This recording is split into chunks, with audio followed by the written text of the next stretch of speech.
हिमाचल में राज्यसभा चुनाव के बाद से चल रहे सियासी घमासान के बाद जो भी रंग दिखाई दे रहे हैं उनसे हम आपको समय समय पर रूबरू करवाते रहते हैं। इस वर्ष होने वाले लोकसभा चुनाव का समय अब बहुत दूर नहीं है। अब इसे कांग्रेस पार्टी की किस्मत कहें या बदकिस्मती, जब भी चुनाव का समय नजदीक आता है इस पार्टी के साथ कुछ न कुछ हो ही जाता है। हम चर्चा कर रहे हैं हिमाचल में चल रहे सियासी घमासान। ताजा घटनाक्रम पर गौर करें तो राज्यसभा चुनाव में क्रॉस वोटिंग में शामिल कांग्रेस के 6 विधायक, जिन्हें विधानसभा के स्पीकर द्वारा अयोग्य घोषित किया जा चुका है, ने 3 अन्य निर्दलीय विधायकों के साथ अब सीएम सुखविंदर सुक्खू पर हमला बोलना शुरू कर दिया है। वहीं क्रॉस वोटिंग मामले में एक विधायक और एक विधायक के पिता पर एफआईआर दर्ज की गई है। सबसे पहले बात करते हैं सीएम सुखविंदर सुक्खू पर हमला बोलने के मामले की। 6 अयोग्य घोषित विधायकों और 3 निर्दलीय विधायक, जिनके नाम हैं सुधीर शर्मा, राजेंद्र राणा, इंद्रदत्त लखनपाल, चैतन्य शर्मा, देवेंद्र भुट्टो, केएल ठाकुर, रवि ठाकुर, आशीष शर्मा और होशियार सिंह। इन सभी नेताओं ने जारी बयान में कहा कि सीएम को दूसरों पर कीचड़ उछालने से पहले अपने गिरेबान में झांकना चाहिए, ताकि मौजूदा स्थिति के लिए असली जिम्मेदार कौन है और कौन ये स्थितियां पैदा कर रहा है। इन्होंने कहा कि कोई भी व्यक्ति किसी भी चीज से समझौता कर सकता है, लेकिन स्वाभिमान से कभी भी समझौता नहीं कर सकता है।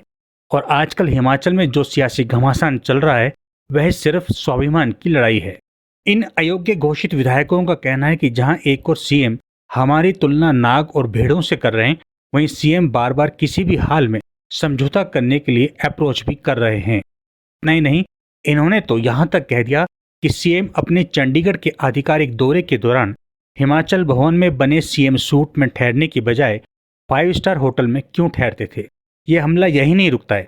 इन अयोग्य घोषित विधायकों का कहना है कि सरकार विधायकों के समर्थन से चलती है, ना कि मित्र मंडली से, जबकि सीएम मित्र मंडली को तरजीह देकर जनता द्वारा चुने गए विधायकों को जब से सरकार बनी है जलील करते आ रहे हैं। यही वजह है कि मित्र मंडली विधायकों के ऊपर हावी होने लगी। ऐसे में चुने हुए विधायक जनता के काम नहीं करेंगे तो फिर उनके बीच क्या मुंह लेकर जाएंगे। अब बात करते हैं एफआईआर की।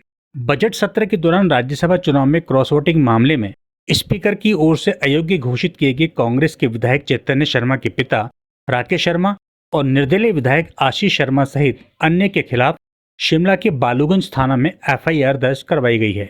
हमीरपुर से निर्दलीय विधायक आशीष शर्मा और गगरेट के विधायक चैतन्य शर्मा के पिता राकेश शर्मा पर राज्यसभा चुनाव में वोटों की खरीद फरोख्त करने और करोड़ों के लेन देन के आरोप हैं। मामले की शिकायत विधायक संजय अवस्थी और विधायक भुवनेश्वर गौड़ ने की है।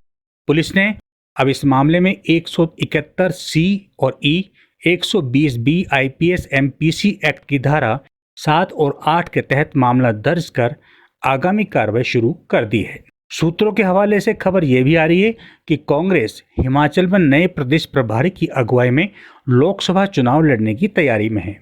सियासी घमासान के बीच शिमला आए पार्टी पर्यवेक्षक भूपेंद्र हुड्डा और डीके शिवकुमार मौजूदा प्रदेश प्रभारी प्रतिभा सिंह को मंडी संसदीय सीट से चुनाव लड़ाकर नया अध्यक्ष नियुक्त करने की सिफारिश कर चुके हैं। ऐसे में इस मसले में अटकने भी अब उफान पर हैं। वहीं कांग्रेस अध्यक्ष मल्लिकार्जुन खड़गे ने आज हिमाचल में सरकार और संगठन के बीच बेहतर समन्वय के लिए 6 सदस्यीय समन्वय समिति की घोषणा कर दी है और इस समिति में CM Sukhvinder Singh Sukhu, Pratibha Singh, deputy CM Mukesh Agnihotri, Kaul Singh Thakur, Dhaniram Shandil और रामलाल ठाकुर को शामिल किया गया है। अब देखना यह है कि आगे क्या नया रंग दिखाई देता है।